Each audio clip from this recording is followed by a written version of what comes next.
संचरे आपणुं चित्त प्रकाशित करे। અહીં જ્ઞાન યજ્ઞ સહુ કરે, ચિત્તનું વિશ્વ વિકાસિત કરે। શબ્દ પ્રકાશે, અર્થ ઉજાશે, શબ્દ પ્રકાશે, અર્થ ઉજાશે, તર્ક મર્મના સહજ વિકાસે। જ્ઞાનામૃત નિર્ઝરે, અર્ઘ્ય સૌ સત્યદેવને ધરે। ધન્ય ગુર્જરીની શુભ દ્રષ્ટિ, વિશ્વકોશની એવી સૃષ્ટિ। તમસ તાપ સંહરે, અંતરે સુખ સમજણનું ઠરે। રેવા જળશી શક્તિદાયિની, સત્ય સમુદા મુક્તિદાયિની। વિશ્વ વિહારજ કરે, શીલ સત્વ સંભરે, ગુર્જરી વિશ્વરૂપને વરે। ગુર્જરી વિશ્વરૂપને વરે, ગુર્જરી વિશ્વરૂપને વરે।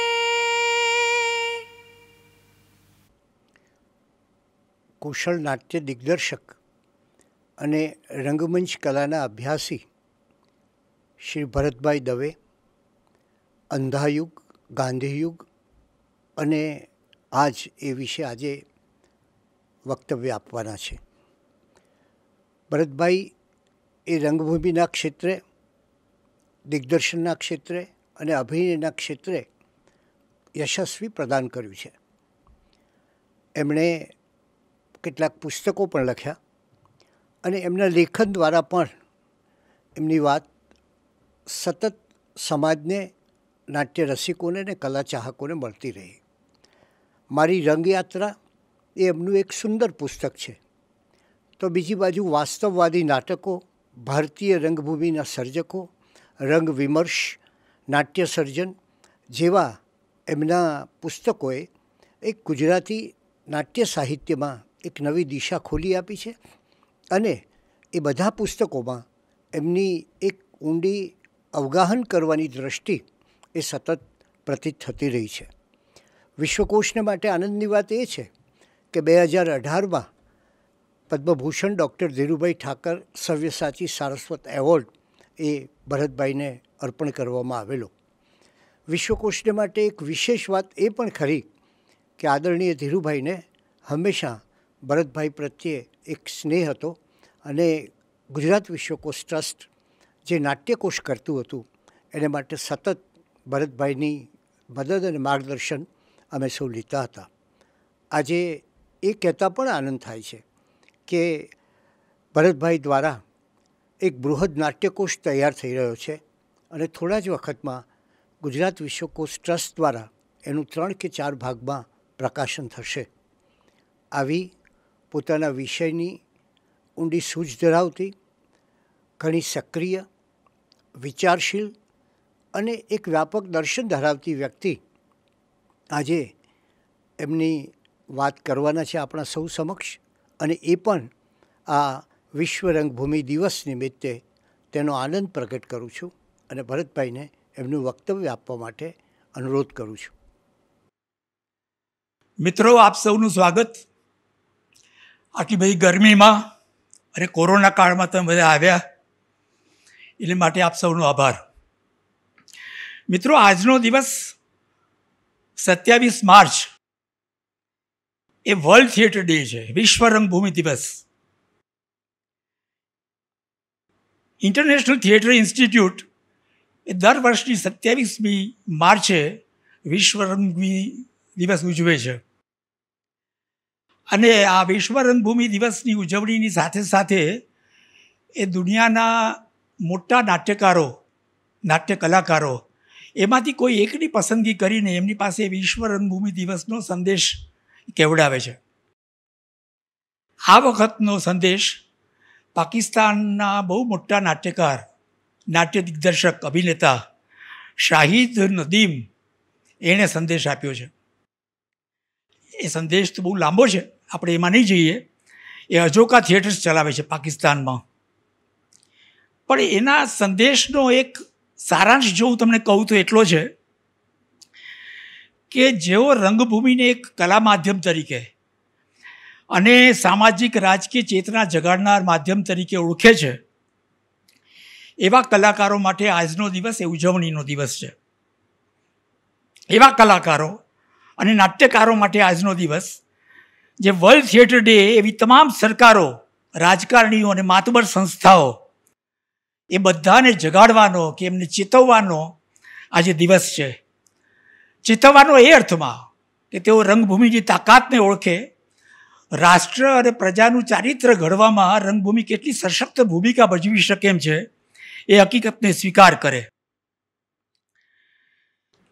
હું તમને આ રંગભૂમિની હકીકતનો સ્વીકાર કરે એમ એટલા માટે કહું છું કે આજે દુનિયામાં અનેક પ્રકારની વિકટ પરિસ્થિતિ છે.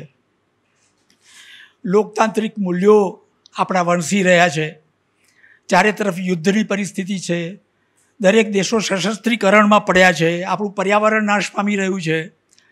આવા સંજોગોમાં રંગભૂમિ કંઈ કામ કરી શકે ખરી? જે લોકો એમ કહે છે કે પોલિટિક્સ મારો વિષય નથી, પોલિટિક્સ મારું ક્ષેત્ર નથી, એવી વ્યક્તિઓને હું એમ સમજાવું કે દર બે કે 5 વર્ષે તમે કોઈને મત આપો છો ત્યારે તમે રાજકીય વિમર્શ સાથે કોઈ પણ રીતે અનિવાર્યપણે જોડાઓ છો. દરેકનો મત એક પ્રકારનું પોલિટિકલ સ્ટેટમેન્ટ છે. તમે એમ ન કહી શકો કે મને રાજકારણમાં રસ નથી. મારી આજુબાજુ વણસતી જતી પરિસ્થિતિ, મારી આજુબાજુ આકાર લઈ રહેલા અનિષ્ટો, એ બધા પ્રત્યે હું જો બેપરવા રહું, રોજબરોજના રાજકીય પ્રવાહોથી હું ઉદાસીન રહું, તો આવી વ્યક્તિ માટે આપણા સાહિત્યકાર દર્શકે એવું કહેલું કે મારું રાજકારણ બગડેલું હોય અને છતાંય મારું શિક્ષણ સુધરે, મારો સમાજ સુધરે, મારો નાગરિક સુધરે, એનાથી મોટો કોઈ ભ્રમ હોઈ શકે નહીં. એક બીજા શબ્દોમાં હું કહું તો આપણે કલાકારો કે સર્જકો વાળ્યા કરીએ અને રાજ્ય કચરો ફેંક્યા કરે તો સમાજ પરિવર્તન ક્યારેય ન થાય. માન્યું કે તમે રાજકીય નથી, તમે સત્તાના રાજકારણમાં તમે રસ નથી ધરાવતા, પણ તમે એક નાટ્યકાર છો, સર્જક છો, કલાકાર છો, અભિનેતા છો, તમારી સમાજ સાથેની ગાઢ નિસ્બત છે, એટલે તમે તમારા માધ્યમ દ્વારા એનો પ્રતિભાવ આપી જ શકો. અંધાયુગ એ આ પ્રકારનો એક કલાત્મક પ્રતિભાવ છે. 1947, 1952 એ કાળમાં જે કંઈ દેશમાં જે ઘટનાઓ બની, એ ઘટનાઓનો ધર્મવીર ભારતીએ આપેલો પ્રતિભાવ, એનું નામ કાવ્ય નાટક અંધાયુગ. મારી દ્રષ્ટિએ અંધાયુગ વાત કરે છે મહાભારતની, ભારતની અને બંનેમાં આવી ગયેલા યોગી અને યોગેશ્વરની. મહાભારત પ્રાચીન છે, ભારત વર્તમાન છે, તો એના યોગી અને યોગેશ્વરનો જે ઉલ્લેખ કરું છું એ કાલાતીત છે. આમ જુઓ તો પ્રાચીન જુઓ કે અર્વાચીન, મહાભારતનું ભારત કે આજનું ભારત, એ બંને અંધાયુગ જ છે. પણ એ બંને યુગમાં, એટલે કે 1947માં આઝાદી મળી ત્યારે કે કુરુક્ષેત્રનું યુદ્ધ થયું ત્યારે, બંને વખતે એ અંધાર યુગને ઉજાડનારા જ્યોતિર્ધરો ઉપસ્થિત હતા. અંધાયુગ લખાયું 1955માં, એટલે 1947માં આપણને આઝાદી મળી એ પછીના 7 વર્ષે એક નવું રાષ્ટ્ર, આઝાદ રાષ્ટ્ર, નવું રાષ્ટ્ર એની પ્રસવ પીડા ભોગવીને બહાર આવ્યું. ભારતીય ઉપખંડના 2 ટુકડા થયા.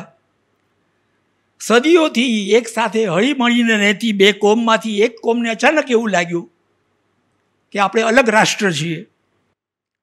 દેશના ઘણા બધા ડાયા લોકોએ સમાધાન કરવાના અનેક પ્રયત્નો કર્યા, પણ પ્રયત્નપૂર્વક જગાડવામાં આવેલી અલગાવવાદી માનસિકતાને આપણે શમાવી ન શક્યા.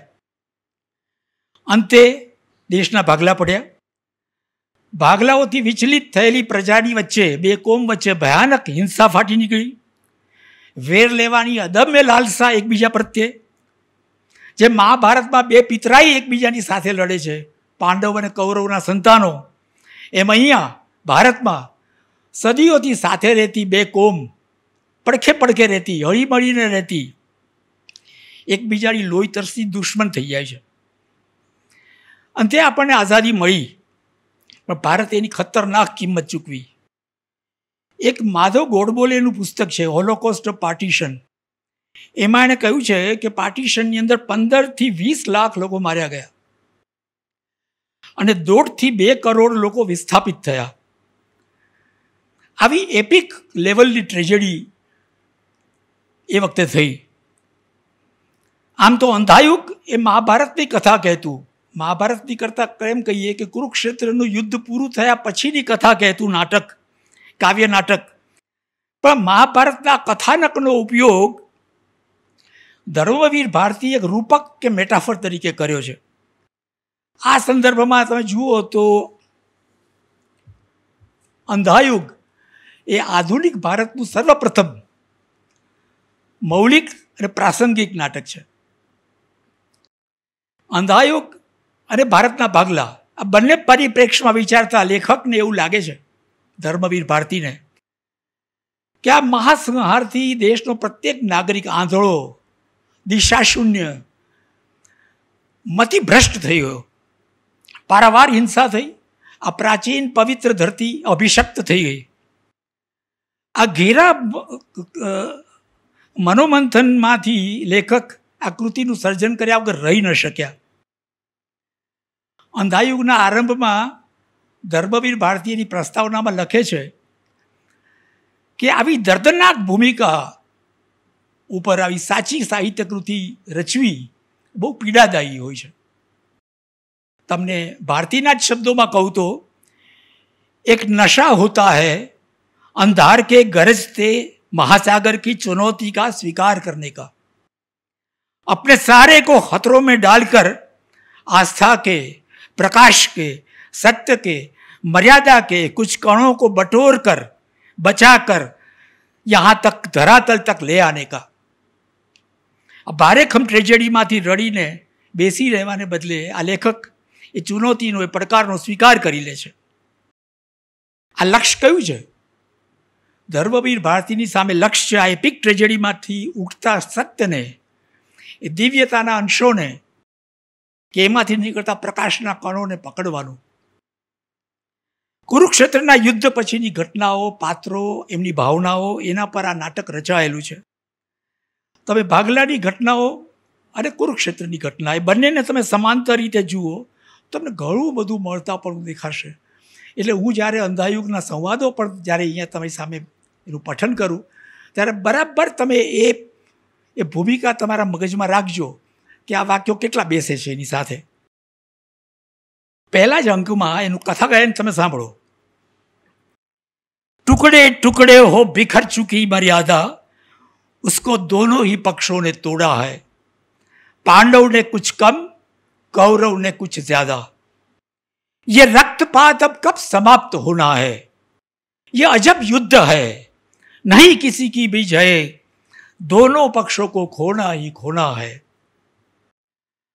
अंधों से शोभित था युग का सिंहासन, दोनों ही पक्षों में विवेक ही हारा, दोनों ही पक्षों में जीता अंधापन. अधिकारों का अंधापन जीत गया. जो कुछ सुंदर था, शुभ था, कोमलतम था, वो हार गया. द्वापर युग बीत गया. મિત્રો, અંધાયુગ અને ભાગલાનો પ્રભાવ તમે જો જુઓ, એ ઇતિહાસ તમે વાંચો કે કુરુક્ષેત્રના યુદ્ધ પછીની ઘટનાઓ વાંચો, દરેકના ચિત્તમાં એક નૈતિક દબાણ એક ઊભું થાય છે.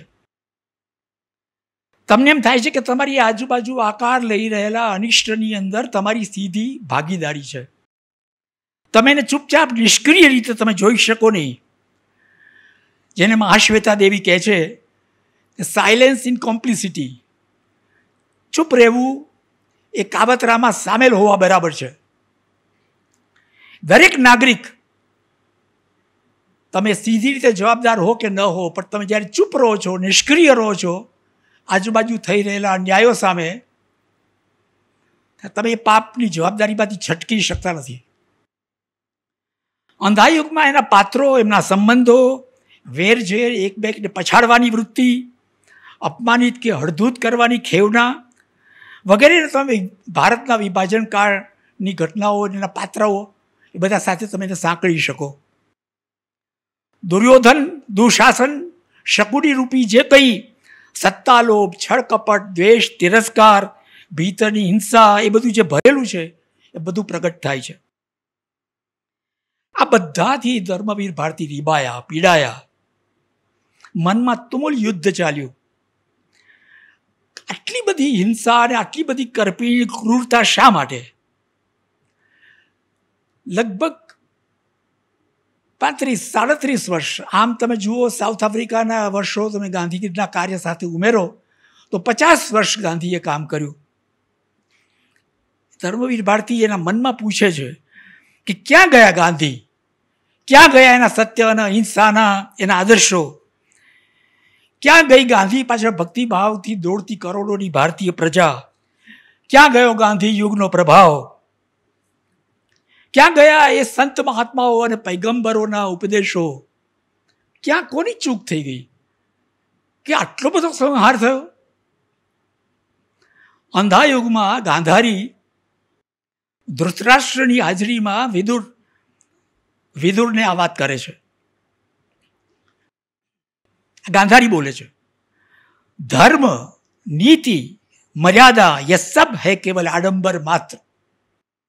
मैंने बार बार देखा था निर्णय के क्षण में विवेक और मर्यादा व्यर्थ सिद्ध आए हैं सदा. कारण शू? अंधा पशु वही वास करता है, स्वामी जो हमारे विवेक का. अपना विवेक ऊपर ये अंध पशु चढ़ी बेसे छे ने अपना विवेकने घायल करी दे छे, निष्क्रिय करी दे छे. सारामां सारो माणस होय के कनिष्ठमां कनिष्ठ माणस होय ए जाणे छे के ए खोटું કામ કરી રહ્યો છે અને એટલે જ આપણે ખોટા કામને સંતાડવું પડે છે. આપણે કોઈને કોઈ રીતે પ્રયત્ન કરીને આપણે કરેલું ખોટું કામ ખુલ્લું ન પડી જાય, લોકોને ખબર ન પડી જાય, એના આપણે પ્રયત્નો કરીએ. આપણે સતત ભયભીત રહીએ છીએ કે કોઈને ખબર ન પડે. આપણી સિદ્ધિઓ ગાય વગાડીને કહીએ છીએ, જાહેરમાં ઢોલ નગારા વગાડીએ છીએ આપણે, પણ આપણા દુષ્કૃત્યો કે આપણે કોઈ કરેલા ખોટા કામો એ આપણે ઈચ્છતા નથી કે લોકોને ખબર પડે. વિદુર કહે છે, ભય है तो ज्ञान है अधूरा अभी. प्रभु ने कहा था ये ज्ञान जो समर्पित नहीं है अधूरा है. मनोबुद्धि तुम अर्पित कर दो मुझे, भय से मुक्त होकर तुम मुझे ही प्राप्त करोगे. टॉल्स्टॉय પણ Kingdom is in my heart એવું કંઈક એનું પુસ્તક જે છે, the God is in the Kingdom, એમાં ટોલ્સ્ટોય કહે છે કે ધર્મ અધર્મ, ઇષ્ટ અનિષ્ટ, સત અસત, આ કહેનારો ચોકીદાર તમારી ભીતર બેઠેલો જ છે, તમારે લાવવાનો નથી ક્યાંયથી, જે તમને સતત ચેતવે છે કે તમે ખોટું કરો છો. મહાભારતની ભાષામાં કહીએ તો તમારી અંદર સારથી બેઠો છે, જે લગામ પકડી રાખે છે.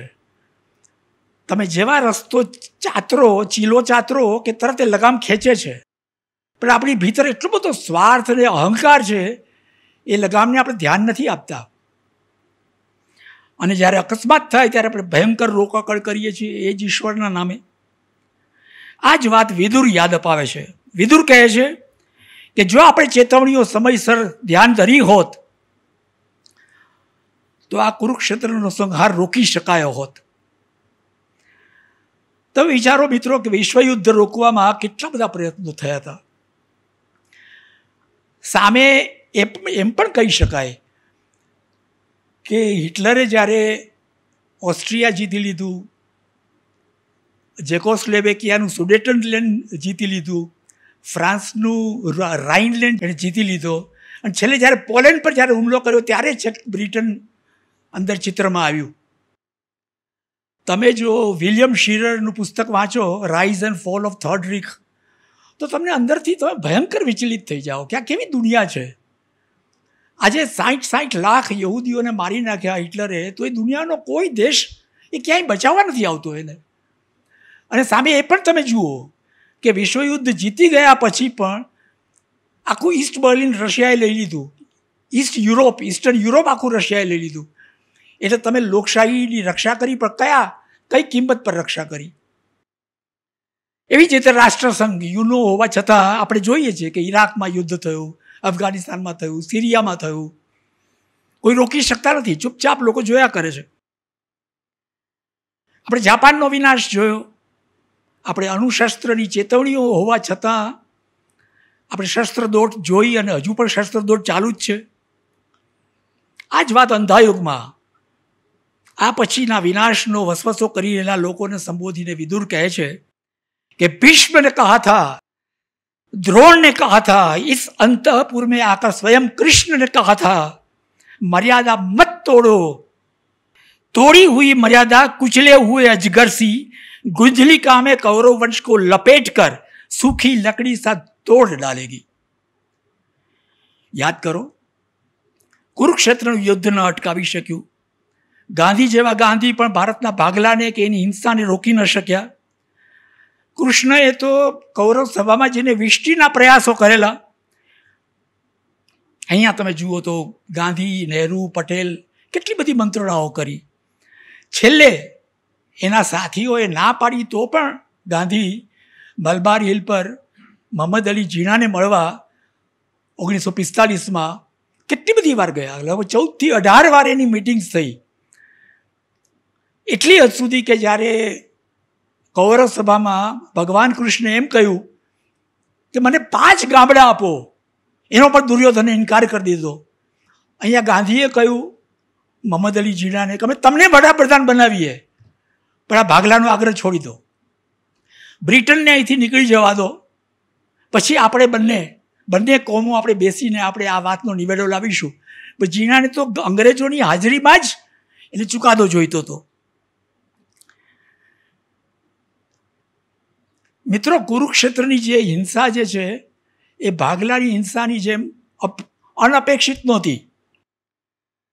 3 જૂન 1947ના રોજ ગાંધીએ કહેલું, હું સૌને યાદ અપાવવાને મારું કર્તવ્ય સમજું છું કે ધર્મને આધારે કરાયેલા ભારત દેશના ભાગલા અભૂતપૂર્વ કોમી તંગદિલી અને હિંસા તરફ દોરી જશે.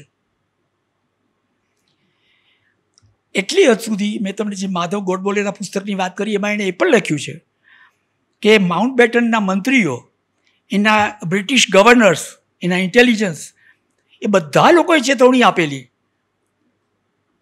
કે આ પ્રકારનું હત્યાકાંડ થઈ શકે છે, આવા કોમી હત્યાકાંડો થઈ શકે છે. પણ કોઈ માન્યું નહીં. કૃષ્ણ પહેલાં કૌરવ કુળના વડીલોએ કહ્યું, ભીષ્મ, દ્રોણ, વિદુર બધાએ કહ્યું. પણ જ્યારે ખરેખર વિનાશ થયો ત્યારે શું થયું? ત્યારે કૌરવોને પોતે જ સાચા છે, પોતે શક્તિશાળી છે, એ અપરાજિત હોવાનો એનો જે ભ્રમ છે ને એ તૂટી ગયો અને એનો ભયંકર વસવસો એને પીડી રહ્યો. અંધાયુગમાં એક પાત્ર છે, વૃદ્ધ યાચક, જે જ્યોતિષી પણ છે, પ્રોફેટ પણ છે અને અંતમાં કૃષ્ણનો વધ કરતો વ્યાધ પણ છે. એ એક બહુ સરસ વાત, એ ધરાતલની વાત, ફિલોસોફિક વાત કરે છે. मैंने कहा था उस दिन यह है अनिवार्य और वो है अनिवार्य, ये तो स्वयं होगा वो तो स्वयं होगा. आज इस पराजय की बेला में सिद्ध हुआ झूठी थी सारी अनिवार्यता भविष्य की. केवल कर्म सत्य है, निष्क्रियता नहीं. આ વાત હૃદય જડી લો. केवल कर्म सत्य है, निष्क्रियता नहीं. आचरण में ही मानव अस्तित्व की सार्थकता है. मानव जो करता है उसी समय उसी में निहित है भविष्य युग युग का. ટૂંકમાં તમે જે વાવો છો એ તમે લડો છો. કોઈ પ્રત્યે વેર ઝેર, નફરત, હિંસા, સતત તિરસ્કાર એ માણસને ક્યાં દોરી જશે એની કલ્પના કરવી કંઈ બહુ અઘરી નથી. મિત્રો, ભારતનો ઇતિહાસ, આઝાદીનો ઇતિહાસ યાદ કરો. 1920-22માં ગાંધીજીએ ખિલાફતનું આંદોલન કરેલું. ત્યારે એનો આશય હિન્દુ મુસ્લિમને એક કરવાનો હતો, મુસ્લિમોને એમાં સામેલ કરવાનો હતો. એ વખતે હિન્દુ મુસ્લિમ એકતાની વાતને ગાંધી અને નહેરુ અને પટેલને એવું લાગેલું કે ગાંધીજી સ્વતંત્રતાના મુદ્દાને બાજુ પર મૂકીને વારે વારે અસ્પૃશ્યતા નિવારણ અને હિન્દુ મુસ્લિમ તરફ જતા રહે છે. પણ ગાંધીજી એની સાર્થકતા એ જાણતા હતા. મને આમાં એક બીજું યાદ આવે છે. નહેરુએ એની ઓટોબાયોગ્રાફીમાં એક જગ્યાએ લખ્યું છે કે એને પણ મોડી ખબર પડી ગાંધીની આખી બધી યોજનાઓ. એટલે એ કહે છે કે there is a difference between politicians and prophets. અમે પોલિટિશિયન છીએ, ગાંધી પ્રોફેટ છે. આ ફર્ક શું છે? પોલિટિશિયન છે એ પોતાના જ સત્તાકાળમાં, જીવનકાળમાં એણે વિચારેલી નીતિઓ, નિર્ણયો કે કાર્યોની સફળતા ઈચ્છે છે. અમારા કાળમાં જ એની સિદ્ધિ આવી જવી જોઈએ, નહીંતર અમે છે ને રાજકારણી. પ્રોફેટ છે એ 200 વર્ષ, 400 વર્ષ, 1000 વર્ષનું જુએ છે. એટલે કોઈકને એમ લાગે કે ગાંધી નિષ્ફળ ગયા, આટલા ભાગલાની હિંસા થઈ વગેરે થયું, પણ ગાંધીજીનો જે અહિંસાનો પ્રયોગ જે છે એની તમે કલ્પના કરો કે માનવ જાતનો ઇતિહાસ હિંસાનો ઇતિહાસ છે. તમે 5000, 10,000 વર્ષનો માનવ ઇતિહાસ જુઓ તો હિંસાનો ઇતિહાસ છે. તમે કલ્પી શકો છો કે એ 10,000 વર્ષના હિંસાના ઇતિહાસને ગાંધીના 45 વર્ષ કે 50 વર્ષ એનો અહિંસાનો જે પ્રયોગ છે એ દુનિયાને પલટી શકે? અને છતાંય હું એમ કહું છું કે મૂન પર લેન્ડિંગ કરતી વખતે જ્યારે પેલાએ કહેલું નીલ આર્મસ્ટ્રોંગે કે 1 step of man will be the giant leap of mankind, તો હું અહીંયા એવું કહું છું કે ગાંધીજીનો 50 વર્ષનો જે અહિંસાનો પ્રયોગ છે એ જાયન્ટ લીપ છે. માનવ ઇતિહાસમાં એક વિરાટ કૂદકો છે કે જે તમને એના જીવનકાળમાં એ થયું નહીં, પણ એ એટલા માટે જ ગાંધીજીએ પોતાની દરેક વસ્તુને પોતાનો પ્રયોગ કહેલો. અંધા યુગમાં કુરુક્ષેત્રના યુદ્ધ પછીનું વર્ણન છે. હસ્તિનાપુર ખંડેર થઈ ગયું છે, કૌરવોના બધા યોદ્ધાઓ હણાઈ ગયા છે, સ્ત્રીઓ વિધવા થઈ છે, બાળકો અનાથ થયા છે, વડીલો નિસંતાન થયા છે. આખું હસ્તિનાપુર ભડકે બળી રહ્યું છે. મૃત્યુ વિનાશના તાંડવથી ત્રસ્ત કૌરવો હતાશ, પીડાયેલા, ભાંગેલા મનથી ભયાનક વિચલિત છે. બદલો કે પ્રતિહિંસાની આગમાં સળગી રહ્યા છે. અંધાયુગમાં ધૃતરાષ્ટ્ર અને ગાંધારી એ વેદ વ્યાસે સર્જેલા પુત્રમોહ, અંધાપો, ટૂંકી દ્રષ્ટિ અને મૂઢ મતીના પ્રતીકો છે. એક કુદરતી આંધળા છે, બીજાએ જાતે પટ્ટી બાંધી લીધી છે. ઉઘાડું સત્ય એ જોઈ શકતા નથી. કૃષ્ણ જેવા પરમ યોગી કે પરમેશ્વર એમને જગાડે છે તો પણ એ જાગવા તૈયાર નથી, કારણ કે પુત્ર મોહ, પુત્ર આસક્તિ નડે છે. અંધાયુગનું કેન્દ્રીય પાત્ર છે અશ્વત્થામા. અશ્વત્થામા જે છે એ હારેલા, પીડાયેલા, ભોગ બનેલાઓનું પ્રતીક છે. એ પોતાના દુર્ભાગ્યનો સઘળો દોષ સામેના પક્ષે આપે છે. એની પ્રકૃતિ આત્મસંશોધનની નથી, આત્મવિશ્લેષણની નથી. એ ફક્ત પ્રત્યાઘાતી છે, રિએક્શનરી છે. માત્ર વેર અને તિરસ્કારની આગમાં એ સળગે છે. તમે યાદ કરો, ભાગલા વખતે પણ બંને પક્ષે, બંને કોમમાં એ જ લાગેલું. શું અમે કાયર છીએ? અમે નપુંસક છીએ? અમારામાં વીરતા મરી પરવારી છે? આંખ સામે પિતા, પુત્ર, પત્નીની હત્યા કોણ જોઈ શકે? અશ્વત્થામા જુઓ, આજ સૂર કાઢે છે. જ્યારે એના પિતા દ્રોણના મૃત્યુથી એ જ્યારે દુઃખી થઈ જાય છે ત્યારે એ કહે છે, भूल नहीं पाता हूं कैसे सुनकर युधिष्ठिर की घोषणा कि अश्वत्थामा मारा गया, शस्त्र रख दिए थे गुरु द्रोण ने रणभूमि में, पाकर निहत्था उन्हें पापी धृष्टद्युम्न ने अस्त्रों से खंड खंड कर डाला. भूल नहीं पाता हूं मेरे अपराजेय पिता को. उस दिन से मेरे अंदर जो भी कुछ शुभ था, कोमलतम था, उसकी भ्रूण हत्या युधिष्ठिर के अर्ध सत्य ने कर दी। उस दिन से मैं हूं पशु मात्र, अंध बर्बर पशु। वर्तमान में जिसके मैं हूं और मेरी प्रतिहिंसा है। जीवित रहूंगा मैं, पहले ही मेरे पक्ष में है निर्धारित भविष्य अगर, तो वो तटस्थ है। शत्रु है अगर, वो तटस्थ है। પેલા બુશના શબ્દો છે, either you are us or you are against us. शत्रु है अगर, वो तटस्थ है। वध, केवल वध मेरा धर्म है। અશ્વત્થામા પણ કૃષ્ણને દોષ દે છે, એ ભયંકર રીતે ભગોવે છે। યાદ કરો ગાંધીને કેટલી ઓછી ગાળો પડી છે આઝાદી પછી। આજની યુવા પેઢી તો આપણા દેશના તમામ અનિષ્ટો માટે ગાંધીને દોષ દે છે। અહીં પણ યુદ્ધ પછીના વિનાશ માટે ધૃતરાષ્ટ્ર, ગાંધારી, અશ્વત્થામા બધા ભેગા થઈને દુર્યોધન, શકુની કે દુશાસનને દોષિત નથી ગણતા। એ બધાને એકલા કૃષ્ણ જ ખલનાયક લાગે છે। મહાભારતની નૈતિક ધરી જ શ્રી કૃષ્ણ છે, જેમ ભારતીય આંદોલનની ધરી ગાંધી હતા। કૃષ્ણ એ કરુણાનો અવાજ છે।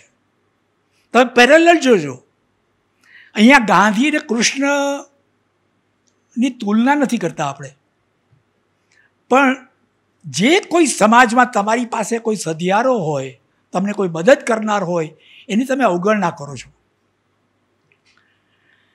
કૃષ્ણ એ કરુણાનો અવાજ છે। શુભ અને ન્યાયી એનું પ્રતીક કૃષ્ણ છે। ભલે કૃષ્ણ તમને નિષ્ફળ નીવડેલા લાગે, છતાં પણ સમગ્ર મહાભારતની કથામાં કે ઇવન અંધાયુગમાં કૃષ્ણની સતત ઉપસ્થિતિ તમને લાગે છે। પ્રભુનો સથવારો હર ઘડી સાથે છે, પડછાયાની માફક। લેખક એમ કહે છે કે નૈતિક અને પવિત્ર કાર્યો કરવા માટેની સંભાવનાઓ હાથવગી હોય છે। જો તમારે ખરેખર સલાહ જોઈતી હોય તો એ સલાહ હાથવગી છે, પણ તમે લેતા નથી એને। કૃષ્ણ માત્ર અર્જુનના સારથી નથી, કૃષ્ણ આપણા સૌના સારથી છે। અંતે ઈશ્વરની કલ્પના શું છે? માણસોમાં કૃષ્ણરૂપી શુભ અને કલ્યાણકારી જે તત્વ પડેલું છે, ભીતર પૃથ્વીને ઉપકારક જે કોઈ તત્વ છે, મારી દ્રષ્ટિએ એ જ તો ઈશ્વર છે। ગાંધીએ જે અનાસક્તિ યોગ, જે ગીતાનું જે રૂપાંતર કર્યું, એમાં એણે કુરુક્ષેત્રના યુદ્ધને માણસના ચિત્તમાં ચાલતા કૌરવ પાંડવ વચ્ચેના યુદ્ધ સાથે સરખાવેલું। અસત અસત, ઈષ્ટ અનિષ્ટ, સત અસત, એના યુદ્ધ આપણા મનમાં ચાલ્યા જ કરે છે। કૃષ્ણ તો અર્જુન માટે કે દુર્યોધન માટે સરખી કરુણા દેખાડે છે, અને એટલે જ જ્યારે બંને જણા એની મદદ લેવા આવે છે, ત્યારે કૃષ્ણ તો બંને પ્રત્યે સમાન છે। તમારે અક્ષૌહિણી સેના જોઈએ કે સારથી તરીકે કૃષ્ણ જોઈએ? એ દુર્યોધનની દુર્મતિ છે કે એ સેના માગી લે છે, બાકી કૃષ્ણના પક્ષે કોઈ એના પ્રત્યે કોઈ પૂર્વગ્રહ નથી કે પક્ષપાત નથી। દર્શક કહે છે ને કે તમારે કોનો પક્ષ જોઈએ છે? તમારે બળનો પક્ષ જોઈએ છે કે ધર્મનો પક્ષ જોઈએ છે? આ બે વચ્ચેની પસંદગી છે। દુર્યોધન એકવાર સાચું કહી દે છે મહાભારતમાં, જાનામી ધર્મમ ન ચ મે પ્રવૃત્તિ, જાનામી અધર્મમ ન ચ મે નિવૃત્તિ। હું ધર્મ જાણું પણ આચરી શકતો નથી, હું અધર્મ પણ જાણું છું પણ હું છોડી શકતો નથી। કદાચ આજની સૌથી મોટી વિડંબના માણસ જાતની જો કોઈ હોય તો એ આ જ છે। અને એમાંય જેમ શિક્ષણ વધ્યું છે એમ મોટી મોટી વાતો આપણે કરીએ છીએ। આપણે જાણીએ છીએ કે આ ખોટું છે, ભીતર આપણી આજુબાજુ અસત્ય ચાલી રહ્યું છે। આ બધી જ સભાનતા છતાં તુચ્છ સુખ સગવડો અને સલામતીના મોહમાં આપણે અસત્ય કે અનિષ્ટ સામે આપણો અવાજ બુલંદ કરતા નથી। દાર્શનિક કૃષ્ણમૂર્તિએ સરસ કહ્યું છે કે આપણે ભૌતિક પ્રગતિ તો બહુ કરી, આપણે ચંદ્ર સુધી પહોંચ્યા, પણ માનસ મનની ઉત્ક્રાંતિ હજુ બાકી છે। Evolution of mind has not taken place. માણસ લોહી, જાતિ, ધર્મ, કુળના સંબંધોને ત્રાજવે જીવનના સત્યને તોડે છે। હુલ્લડમાં પણ વંશ, જાતિ, કુળ જાગી ઉઠે છે। વર્ષોથી બાજુમાં રહેતા પાડોશીઓ જાતિ કે ધર્મના નામે એકબીજાને રહેસી નાખે છે. માણસે સમજવા જ નથી માંગતો કે ધર્મ માણસને વધારે સારો માણસ બનાવવા માંગે છે. જીવતા જાગતા માણસની રક્ષા એ જ સાચા ધર્મની રક્ષા છે. નથી સમજતો. મહાભારતમાં યુયુત્સુ છે, દુર્યોધનનો ભાઈ. એ કુળની વફાદારી છોડી સત્યના પક્ષે, પાંડવોના પક્ષે જાય છે. મિત્રો, આપણા ભાગલાના ઇતિહાસમાં પણ આવો એક યુયુત્સુ હતો. એ હતા ખાન અબ્દુલ ગફાર ખાન, સરહદના ગાંધી, ફ્રન્ટિયર ગાંધી. સરહદના ગાંધીએ મુસ્લિમ લીગને ના પાડીને એમણે ગાંધીને સમર્થન કરેલું, કોંગ્રેસને સમર્થન કરેલું. અને 1946-47ના સમયગાળામાં જ્યારે એ આખો સરહદી પ્રાંત જ્યારે પાકિસ્તાનના ભાગે ગયો, ત્યારે સરહદના ગાંધી એવું પણ બોલેલા કે ગાંધી, નહેરુ અને પટેલે અમને વરુના મોંમાં ધકેલી દીધા. તો કૌરવ નગરીમાં યુયુત્સુ એ દેશદ્રોહી છે, કુળદ્રોહી છે, એનો અસ્વીકાર થાય છે. સરહદના ગાંધી પણ મુસલમાનોની દ્રષ્ટિએ ગદ્દાર છે. અને એટલા માટે જ એટલે કેટલા બધા વર્ષો એને પાકિસ્તાનની જેલમાં ગાળવા પડ્યા. જેનામાં પોતાના કુળને, પોતાના સમુદાયને સત્યને ખાતર છોડવાની નૈતિક હિંમત નથી, એવા માણસો તમને જવલે જ જોવા મળે. અંધાયુગમાં યુયુત્સુની વેદના તમે સાંભળો. मेरा अपराध सिर्फ इतना है कि सत्य पर रहा मैं दृढ़. द्रोण, भीष्म, सब के सब महारथी नहीं जा सके दुर्योधन के विरुद्ध. तब अकेले मैंने कहा पक्ष में असत्य का नहीं लूंगा. मैं भी हूं कौरव, पर सत्य बड़ा है कौरव वंश से. ટાગોરના ઘરે બાહિરેમાં નિખિલ કહે છે કે હું દેશને ચાહું છું, પણ સત્ય કરતા દેશ કરતા સત્ય ઊંચું છે. જ્યારે તમે મને દેશ અને સત્ય વચ્ચે પસંદગી કરવાનું કહેશો તો હું સત્યની પસંદગી કરીશ. યુદ્ધ બાદ યુયુત્સુ, સંજય અને વિદુરને જે વિષાદ ઘેરી વળ્યો, એ ત્રણેયની મનોવેદના પણ આ અંધાયુગમાં સરસ આપી છે. આ જે એમની મનોવેદના છે એમાં તમે ગાંધી, પટેલ, નહેરુ, મૌલાના આઝાદ કોઈની પણ કલ્પના કરી શકો. જુઓ એના શબ્દો શું છે. युयुत्सु बोले छे, मैं हूं युयुत्सु, मैं उस पहिए की तरह हूं जो पूरे युद्ध के दौरान रथ में लगा था, पर जिसे अब लगता है कि यह गलत दूरी पे लगा था और मैं अपनी उस दूरी से उतर आया हूं.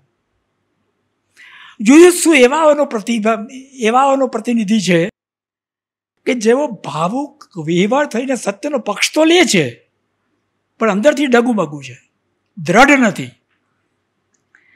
ભાગલા વખતે સરદારે કહેલું એ વાક્ય યાદ કરો, જે કદાચ કેતન મહેતાની ફિલ્મમાં પણ છે. મને ખબર નથી, આપણને ખબર નથી કે આવતી પેઢી આપણા આ નિર્ણય માટે શું ટીકા કરશે કે આપણી પ્રશંસા કરશે, પણ અત્યારે આપણને આ યોગ્ય લાગ્યું એટલે આપણે કરી રહ્યા છીએ. સંજયના વાક્ય સાંભળો. संजय बोले छे, मैं संजय हूं जो कर्मलोक से बहिष्कृत है. मैं दो बड़े पहिए के बीच लगा हुआ एक छोटा सा निरर्थक शोभा चक्र हूं जो बड़े पहिए के साथ घूमता तो है पर रथ को आगे नहीं बढ़ाता. मित्रों, समाजમાં આવા ઘણા બધા લોકો છે જે જાહેરમાં દેખા દે છે. એ લોકો અનેક સ્થાન શોભાવે છે પણ સમાજને કોઈ નક્કર યોગદાન કરી શકતા નથી. એ કરવા ન કરવાથી, એમના કંઈક કરવા ન કરવાથી પરિસ્થિતિમાં કોઈ જ પરિવર્તન આવતું નથી અને છતાં એનો મિથ્યા ગૌરવ લે છે કે અમે આ કર્યું. યુયુત્સુ, સંજય, વિદુર. હવે વિદુર કહે છે, मैं विदुर हूं, मैं कृष्ण का भक्त, पर मेरी नीति साधारण रही है और युग की सारी परिस्थितियां असाधारण है. मेरी नीति साधारण स्तर की है और युग की सारी स्थितियां असाधारण है. अब मेरा स्वर भी संशयग्रस्त है. मैं भली भांति जानता हूं कि संशय पाप है और ये पाप मैं नहीं करना चाहता। મિત્રો, આવા આપણે ત્યાં ઘણા બધા ભલા પવિત્ર સજ્જનો છે જેઓ કેવળ ભક્તિભાવથી સંશય નથી કરતા, પ્રશ્નો નથી કરતા, જે કહેવામાં આવે સ્વીકારી લે છે, અધર્મનો કે અનિષ્ટનો પ્રતિરોધ નથી કરતા, ઊંચા આસનેથી બોલાયેલું બધું સ્વીકારી લે છે અને અણીના વખતે કટોકટી આવે ત્યારે મૌન ધારણ કરી લે છે. અને બીજું એક જુઓ કે અંધાયુગમાં કવિની જે કલ્પના છે એ માત્ર ભારત પૂરતી નથી, એ વિદેશ સુધી પણ વિસ્તરે છે, દુનિયાના બીજા દેશો સુધી પણ વિસ્તરે છે. કઈ રીતે? તમે જાણો છો કે બીજા વિશ્વયુદ્ધમાં મહાવિનાશ થયો, લગભગ 7.5 કરોડ માણસો મરી ગયા સેકન્ડ વર્લ્ડ વોરમાં. આવું તમને આધારિત આંકડો કહું છું. પહેલા વિશ્વયુદ્ધમાં 2 કરોડ મરી ગયેલા, બીજા વિશ્વયુદ્ધમાં 7.5 કરોડ, બધા દેશોના થઈને. એમાંથી 2 માનવ સંહાર સૌથી વધારે અગત્યના છે. એક જર્મનીમાં યહૂદીઓનો 60 લાખ યહૂદીઓનો 6 મિલિયન યહૂદીઓનો જે સંહાર કર્યો હિટલરે તે, અને જાપાનમાં જે એટમ બોમ્બ ફેંક્યો એમાં હિરોશીમા અને નાગાસાકીમાં જે માણસો માર્યા ગયા એ. મિત્રો, આટલી બધી વિશાળ પાયે થયેલી હિંસાનો અનુભવ કરી ચૂકેલા એ વખતના માણસોને માણસ પરથી, જીવન પરથી, સંબંધો પરથી, સ્વયં ઈશ્વર પરથી વિશ્વાસ ઉઠી ગયો. એવી ભયંકર સ્થિતિ કે માણસ શૂન્યવાદી થઈ ગયો, નિહિલિસ્ટ થઈ ગયો. નાસ્તિક તો હજુ નાનો શબ્દ છે, શૂન્યવાદી થઈ ગયા. મહાભારતમાં જે હિંસા જે દેખાડે છે લેખક, એ આને મળતી આવે છે. અશ્વત્થામા પાંડવોનો બદલો લેવા માટે બ્રહ્માસ્ત્રનો ઉપયોગ કરે છે, અને ત્યારે અશ્વત્થામા બ્રહ્માસ્ત્ર ફેંકતા પહેલા શું કહે છે સાંભળો. अब तुम अपनी रक्षा करो अर्जुन, युद्ध लिप्सा नहीं शांत होगी कृष्ण की. अच्छा तो ये लो ब्रह्मास्त्र, भस्म हो जाने दो, आने दो प्रलय व्यास, देखूं मैं रक्षण शक्ति कृष्ण की. सूरज बुझ जाएगा, धरा बंजर हो जाएगी, ये अचूक अस्त्र अश्वत्थामा का वापस नहीं होगा. નિશ્ચિત ગીરે જાકર ઉત્તરા કે ગર્ભ પર. આ બ્રહ્માસ્ત્રની જે ઘાતકતા છે એની સામે વ્યાસ જે ચેતવણી આપે છે એને પણ તમે પેરેલલ તમે લઈ શકો. ये क्या किया अश्वत्थामा, नराधम ये क्या किया, ज्ञात क्या तुम्हें है परिणाम इस ब्रह्मास्त्र का. यदि ये लक्ष्य सिद्ध हुआ वो नर पशु, तो आगे आने वाली सदियों तक पृथ्वी पर रसमय वनस्पति नहीं होगी. शिशु होंगे पेदा, विकलांग और कुष्ठग्रस्त, सारी मनुष्य जाति बौनी हो जाएगी.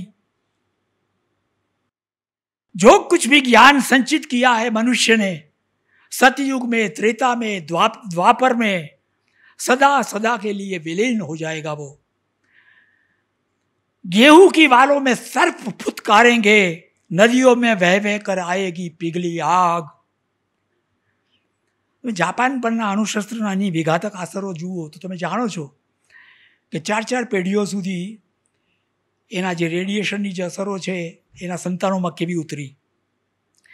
કુરુક્ષેત્રમાં માતા ગાંધારી પણ શોક કરે છે અને સંહાર બદલ કૃષ્ણને દોષિત ગણે છે. દુર્યોધનના મૃતદેહ પાસે બેસીને ગાંધારી વિલાપ કરતા કહે છે, किया है ये सब कुछ कृष्ण तुमने किया है, यदि चाहते तो रुक सकता था युद्ध ये, पर तुमने किया है प्रभुता का दुरुपयोग. सुनो, आज तुम भी सुनो. मैं तपस्विनी गांधारी अपने सारे जीवन के पुण्यों का, अपने सारे पिछले जन्मों के पुण्य का बल लेकर कहती हूं, सुनो कृष्ण. यदि मेरी सेवा में बल है, मेरी संचित तप में धर्म है, तो सुनो कृष्ण. प्रभु हो या परात्पर, कुछ भी हो, सारा तुम्हारा वंश इसी तगर पागल कुत्ते की तरह एक दूसरे को परस्पर फाड़ खाएगा. तुम खुद भी किसी घने जंगल में साधारण व्याध के हाथ मारे जाओगे. प्रभु हो पर मारे जाओगे पशुओं की तरह. ગાંધી પણ આ જ રીતે જ્યારે 3 ગોળીથી પડ્યા ત્યારે એણે ભારત માતાને કદાચ આવું જ કહ્યું હશે કે મેં તારી અખંડિતતા જાળવવા માટે મારા પ્રાણ આપ્યા, એથી વધારે હું શું કરી શકું? ગાંધારીના શાપનો જવાબ કૃષ્ણ શું આપે છે જુઓ, માતા प्रभु हूं या परात्पर, पर पुत्र हूं तुम्हारा, तुम माता हो। 18 दिनों के इस भीषण संग्राम में कोई नहीं, केवल मैं ही मरा हूं करोड़ों बार। जितनी बार जो भी सैनिक धराशायी हुआ कोई नहीं था, वो मैं ही था। जीवन हूं मैं तो मृत्यु भी मैं ही हूं मां, शाप तुम्हारा स्वीकार है। ભાગલા બાદ ગાંધીજીની હત્યા પછી જે સ્વરાજ આવ્યું એની હાલત તમે જુઓ કે કુરુક્ષેત્રના યુદ્ધ પછી જે હસ્તિનાપુરની જે હાલત હતી એ જ હાલત ભારતની હતી। પારાવાર ગરીબી, નિરાશ્રિતોની સમસ્યા, પાકિસ્તાન કાશ્મીર પર કરેલો કબીલાઈ હુમલો, આ બધું જ હોવા છતાં એ જ પરિસ્થિતિને તમે જુઓ હસ્તિનાપુરમાં કઈ રીતે કવિ ગાય છે। इस तरह पांडव राज्य हुआ आरंभ, पुण्य हत अस्त व्यस्त, थे भीम बुद्धि से मंद, प्रकृति से अभिमानी। अपना राष्ट्रीय नेताओं पर कल्पना कर सको। अर्जुन थे अकाल वृद्ध, शकुन थे अज्ञानी, सहदेव अर्ध विकसित थे शैशव से अपने, थे एक युधिष्ठिर जिनके चिंतित माथे पर थे लदे हुए भावित विकृत युग के सपने, थे एक वही जो समझ रहे थे क्या होगा जब शापग्रस्त प्रभु का होगा देहावसान। सोचा करते हैं युधिष्ठिर, जो युग हम सब ने मिलकर रणभूमि में मिलकर बोया है, जब वो अंकुर देगा ढक लेगा सकल ज्ञान। स्वराज આવ્યા પછી આપણા નેતાઓએ રાષ્ટ્રીય એકતાની વાત કરી, કૌમી સૌહાર્દની વાત કરી, ગરીબી દૂર કરો, આર્થિક પ્રગતિ કરો, ગાંધી ચિંધ્યા માર્ગે ચાલો, પંચશીલ અને વિશ્વ શાંતિના સ્વપ્ન જુઓ। જુઓ હસ્તિનાપુરનો એક સામાન્ય નાગરિક શું કહે છે, कोई विक्षिप्त हुआ, कोई शापग्रस्त हुआ, हम जैसे पहले थे वैसे अब भी है। शासक बदले, स्थितियां बिल्कुल वैसी ही है। इससे तो पहले के शासक अच्छे थे, अंधे थे लेकिन शासन तो करते थे। ये तो संत ज्ञानी है, शासन करेंगे क्या? जानते ही नहीं प्रकृति प्रजाओं की ज्ञान और मर्यादा, उसका करे क्या हम? ज्ञान और मर्यादा उनको क्या पीसेंगे, खाएंगे, उनको ओढ़ेंगे, उनको बिछाएंगे? हमको तो अन्न मिले, निश्चित आदेश मिले, एक सुदृढ़ नायक मिले, अंधे आदेश मिले, नाम उन्हें चाहे हम युद्ध दे या शांति दे।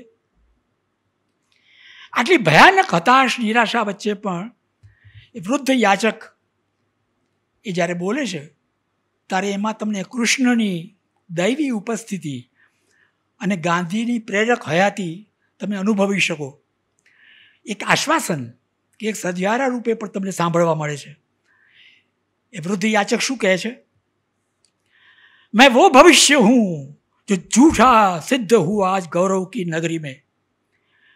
याद है आप सबको, मैंने कहा था कि द्वंद्व अनिवार्य है क्योंकि उससे ही जय होगी कौरव दल की। मैं हूं वही, किंतु आज मेरा विज्ञान मिथ्या सिद्ध हुआ। सहसा एक व्यक्ति आया जो सारे नक्षत्रों की गति से भी ज्यादा शक्तिशाली था। उसने रणभूमि में विषादग्रस्त अर्जुन से कहा, मैं हूं परात्पर जो कहता हूं करो, सत्य जीतेगा, मुझसे लो सत्य, न डरो। पता नहीं वो प्रभु थे या नहीं, किंतु उस दिन ये सिद्ध हुआ जब कोई भी मनुष्य, મને આ વાક્ય બહુ ગમ્યું છે એનું કવિનું, पता नहीं ये प्रभु थे या नहीं, किंतु उस दिन से ये सिद्ध हुआ जब कोई भी मनुष्य अनासक्त होकर चुनौती देता है इतिहास को, उस दिन नक्षत्रों की दिशा बदल जाती है। नियति नहीं है पूर्व निर्धारित, उसको हर क्षण मानव निर्णय बनाता मिटाता है। અંતમાં વ્યાધના હાથે કૃષ્ણ મરાય છે. પ્રભુના મૃત્યુને જોનાર એકમાત્ર વ્યાધ. વ્યાધના શબ્દોમાં બયાન થયેલી સાંકેતિક પ્રભુવાણી કેટલી બધી પ્રાસંગિક તમને લાગે અત્યારે તમે સાંભળો તો. કહે છે વ્યાધ, બોલે અવસાન કે ક્ષણો મેં પ્રભુ, મરણ નહીં એ ઓ વ્યાધ, માત્ર રૂપાંતરણ હૈ ये. મિત્રો, કૃષ્ણ હોય કે ગાંધી, કોઈએ આપેલો ઉન્નત વિચાર ક્યારેય વ્યર્થ નથી જતો. માત્ર આપણે એને વ્યવહારમાં ઉતારવામાં નમાલા નબળા સાબિત થઈએ છીએ. આવી કાજળ ઘેરી કરુણાંતિકાના અંતમાં કવિ આશાસ્પદ વાણી ઉચ્ચારે છે. अब तक मानव भविष्य को जिलाता मैं था, लेकिन इस अंधे युग में मेरा एक अंश निष्क्रिय रहेगा, आत्मघाती रहेगा और विगलित रहेगा. संजय युयुत्सु अश्वत्थामा की भांति, क्योंकि उनका दायित्व लिया है मैंने, लेकिन शेष मेरा दायित्व लेंगे बाकी सभी. हर मानव मन के उस वृत्त में जिसके सहारे वह सभी परिस्थितियों का अतिक्रमण करते हुए नूतन निर्माण करेगा, नित्य नूतन सृजन में निर्भयता के, साहस के, ममता के रस के क्षणों में जीवित और सक्रिय हो उठूंगा मैं बार बार. कृष्ण ने मरनार व्याधना शब्दों सांभळो. अंतिम शब्दों, मैं हूं जरा नामक व्याध, मेरे ही बाण से आहत हुए प्रभु. मैंने सुने हैं अंतिम वचन मरणासन्न ईश्वर के,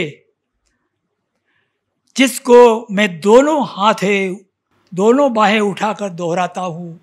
उर्दू बाहु करीने वेद व्यास कहे कि वृद्ध याचक कहे, कोई सुनेगा, कोई सुनेगा, कोई सुनेगा.